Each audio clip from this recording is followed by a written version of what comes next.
We're here today with Susan Whitlock. We're gathering to celebrate the 50th anniversary of Title IX in conjunction with National Women's Girls Sports Day. And Susan is a retiree now of KSU, but her roots run deep, and she was a former women's head tennis coach, assistant women's basketball coach, and the very first senior woman administrator here at KSU. She is now retired from being an assistant professor, so she's traveled along many hats while being here at KSU, and we're excited to talk to her about her history in sport, as she's experienced personally the history and evolution of Title IX in women's athletics. So thanks for being here with me today, Thank you for having me. I'm going to jump into just some questions. How can you describe your experience as a student athlete? And was that before Title IX was introduced? And how are the differences from a student athlete, then and now? Oh my gosh, I was so fortunate to have a dad who was pro sports, and he was, I was a daddy's girl, and he encouraged me to play as like an 8th grader, and at that time the only opportunity for me was at the YMCA. All right. So my first basketball playing was at the YMCA, and I think that opened the door for me to make the high school varsity team, which there was a girls basketball team, but there were no other girls sports at that time. Okay. And my high school coach was just incredible because I told this story at the volleyball banquet, how that football coach came in and she had asked for new uniforms, and he said that, well, there's really not money for that, so why don't we do intramurals? And intramurals, as you know, is doesn't play outside the school. And she went to bat for her program, and there were a couple of dads in the town, an influential state senator and an influential doctor, who said, no, we will not drop this girls basketball program. And so I experienced that, just kind of being a part of it and seeing it happen and not really knowing that it was a big deal that we got to keep our team. And so that was I'm kind of old. You have, when you've lived history, you get old, but that was the late 60s and early 70s, because I finished high school in 1972, and 1972 obviously was the year of Title IX. Wow. And so it was, and then my college experience, I chose my college based on them having a program, because I had sent my deposit to Clemson University. I was an upstate South Carolina girl, and I was going to Clemson, but Clemson did not have any women's athletics at that time, and a little school in western North Carolina called Marsville College did. And I went there and literally had the best 4 years of my life playing basketball, tried out for volleyball, made that, and then played women's tennis. So, I was fortunate. Young women today don't really get to do that anymore. You just, I played all seasons and experienced, different teammates and different coaches, and it was the era where women coached women mostly at the college level. And it was, I cannot tell you how much that influenced the whole rest of my career path. Having those women as role models and having that opportunity to go all over the Southeast and play. What was your experience like as a student athlete in college related to like travel or things that you all received? So you obviously received an opportunity to compete. So that was the baseline, right? Correct. So what did it look like to travel, or your uniform, or all of those things that we've come to expect and that are accustomed today? I assume it looked quite a bit different. It did. There was the hand-me-down thing. My freshman year in college, we did not have matching warm-ups because there were some leftover guys' basketball warm-ups that we wore, and I guess in a sense we were kind of happy to have those. Otherwise we wouldn't have had warm-ups. And the same thing. Young ladies today, I hope you can appreciate what you do have, because the idea of the school giving you shoes back then, or warm-up or practice gear even, was something that never occurred to any of us. You know, we had our own gear completely, and you know, our coaches were so tactful. I think the women who coached me were very tactful about making that better, because to demand things doesn't usually change things as quickly as you want things to change, and it's the, you know, attract more bees with honey than with vinegar thing, and again, I appreciate that, because we were the have-nots, but nobody made us angry about it, and it got better every year. By the time I was a senior, my senior year in college, my coach called me in and she said, "I'm going to give you a $400 scholarship." And it was like, it rocked my world. You know, it was the first time that, you know, that had happened really anywhere. That was the year that the Title IX trickled down to, you know, intercollegiate sports for women. And the NCAA still was not involved at that point. It was another 10 years really before the NCAA became involved, and women's sports were managed or were under the auspices of the old AIAW, which was the Association for Intercollegiate Athletics for Women. And the women who founded that were very adamant about not going down the road that the men had gone. They didn't want all of the negative things that came with the finances, to be honest with you. And so, of course, we knew that it would all tumble in time, and we would go down that road, and we did. But it was a very purist era, you know, the era that I played in, until, you know, when I got that $400, it was really more of a reward, because tuition was thousands of dollars even then, back in the 70s. Like acknowledgement. But it was acknowledgement of, you know, hey, you've done something, and it's made a difference, and you represent our institution in a way that we're proud of and happy for you to do. So yeah, I again, that was just so awesome. Time of your life. It was. So as you traveled a little bit further and now making your way into your career, what was coaching at KSU like at that moment in time for you? Coaching at KSU was like being at Disney World, because I had started at a small private, actually I had started out coaching high school, and I was a cheerleader sponsor, and we had to raise money for everything there, and that was just the status quo. And then I got an opportunity to go to a small college in Virginia and manage the entire girls or women's athletic program there, which was 2 sports. And so I was the women's volleyball coach, the women's basketball coach, and the women's athletic director. And, you know, it was coaching, like I say, it just, and my dad said that early on. He says, "You'll never want for an opportunity, because you're a female, and this is going to grow. This is going to be huge for girls' sports." And he was so right, because my pathway to Kennesaw bounced around to a couple of small colleges, but I had so many more offers to coach at other schools, and I landed at Kennesaw primarily because of my teaching background in physical education, because that's another big difference, is that all women coaches also taught in my era. There was no such thing as you being a full-time coach. And so, which again I appreciate, because it gave me the opportunity to do so many different things. I taught everything from outdoor education to teacher preparation for physical education teachers. And so that's how I landed at Kennesaw. And the whole, I had always been in private colleges, and a state institution like Kennesaw, it is amazingly different. And yet the coaching is the same, because the women are the same. You know, the goal is the same. The goal is the same. You have a lot more, you know, funds to recruit, funds to travel, funds to purchase practice gear and shoes and things.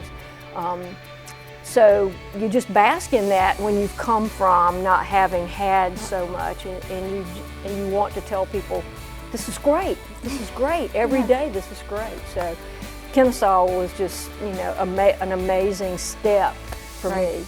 Awesome. Well, in 1981, the NCAA voted to create a senior woman administrator position. And a lot of people don't know what the acronym SWA stands for. But at that time, and still today, the designation is to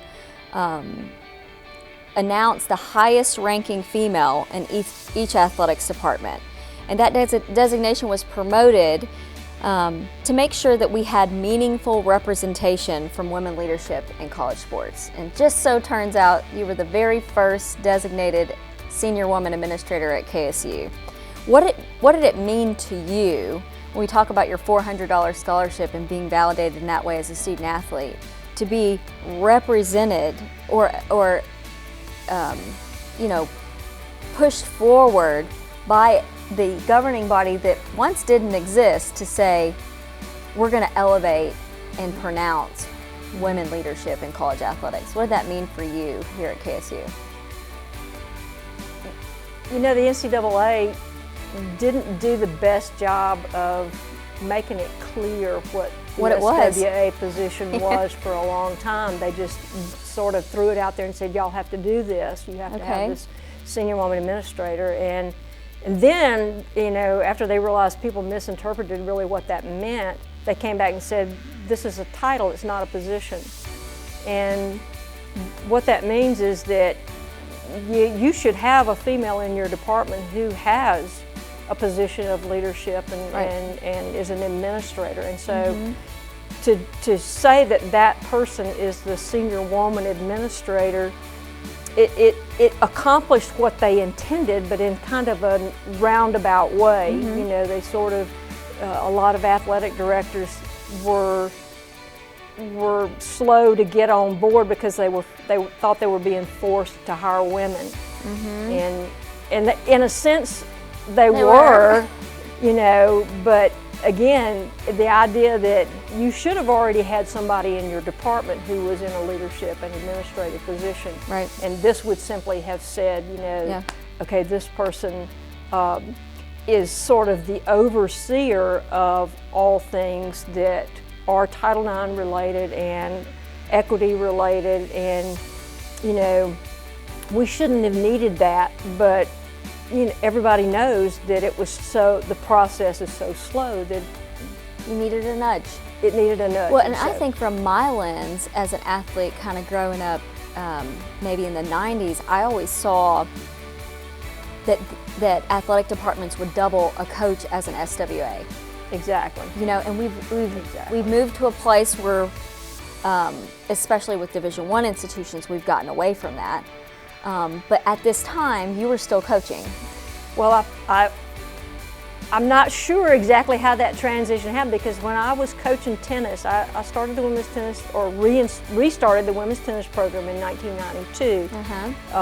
That's when I moved back here from coaching in North Carolina, and Mr. Whitlock and I were married, and I did the women's tennis program for 3 years, and then Dr. Waples wanted me to stay involved in athletics, and so that's more or less when, you know, there's that time there that I became the SWA. I believe I was still the women's coach because I had been doing the Student Athlete Advisory Committee. Okay. And it was a natural flow into that. So, you know, it was not a big deal until we started to talk about football. And then Spec Landrum, who was on the football feasibility committee, said, we've got to get you as a full-time administrator. I said, well, I'm not really the right person, so if you do that, I'm going to be out of a job because I'm a physical educator. And I don't want to be a full-time administrator. And that's what this is supposed to be. So again, you know, Kennesaw grew through that process as well. Well, that's awesome. In the very same year that the SWA designation was instated, the NCAA approved championships for women's sports. What did that mean to you as a coach in your programs in that moment? I assume you all were playing under the women's only organization until they did that. Can you think back and what that felt like for you and your team? Was it a maybe air of validation that you've accomplished just that another step in legitimizing women's collegiate sports? The NCAA, of course, that was the demise of the old AIAW.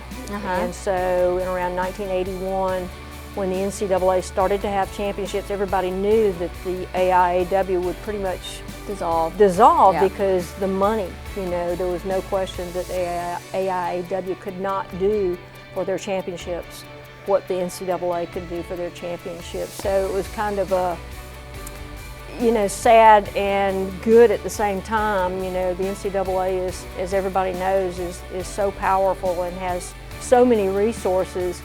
So, my thought on that was, I was in 1981 when that happened, I was at a small college that barely had any scholarships in Bluefield, Virginia, and we had a women's league of small colleges that we called the Rebel Athletic Conference, and we were Division III schools, essentially. Yeah.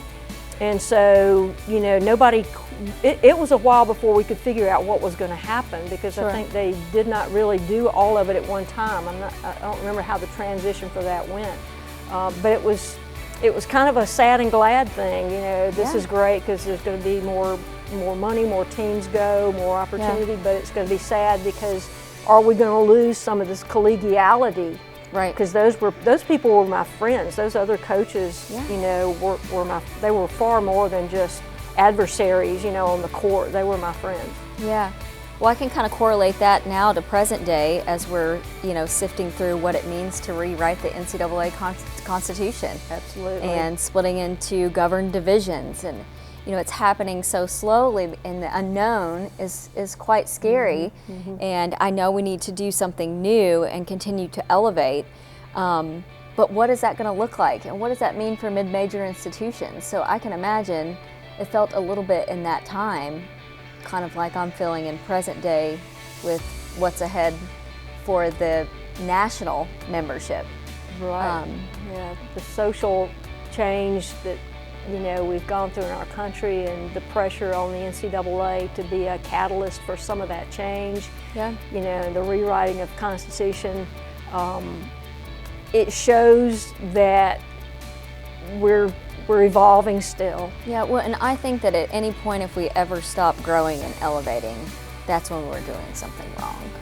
So I love that this discussion is walking through the history and pathway of what that looks like. And I don't think we're ever going to be done. That's one thing about equity, is the work is never done. That's probably true. I again, with the changes that are going now with name and likeness contracts are so far removed from my experience that I really feel for the coaches now. It has got to be an enormous job to manage your kids and manage all that other stuff now. No doubt. Well, that's a good segue into our closing. If you could leave our current student athletes, particularly our women's student athletes, with some pieces of advice based on your history and traveling through to the present day, what would you tell them? Every day, that you can put on your shoes and go out on the floor or the court or the field, you're stepping to somebody's, somebody has those footprints were there, you didn't make those footprints, you're following in those footprints, and you have a responsibility to make it better and to appreciate and to, show the world that you deserve to be there by being the absolute, not just the best athlete you can be, but being the best person you can be, because that's what athletics really should be all about, is making us better people, strong competitors. To younger women, find the best place for you to be. Division III, Division II, Division I. There's so many options now, and it's a wide open world. And don't be afraid to dream, but be realistic about your abilities, and listen to people. Listen, you're from everybody from your mom and dad to your coaches, and everybody who's part of that picture of your life. But always be mindful that that somebody, you know, has put those footprints there, and it's your job to leave the best footprints for the next people coming. Well, I know sitting here as administrator at KSU right now, me in the present, I'm very grateful for the footprints that you created for me. So thank you for your time, and we're really excited to share your story with Owl Nation, and forever indebted to the Whitlock family, but especially the matriarch of the family. So thank you so much for your time, Susan. Thank you, Mindy. It's been a pleasure. This is great.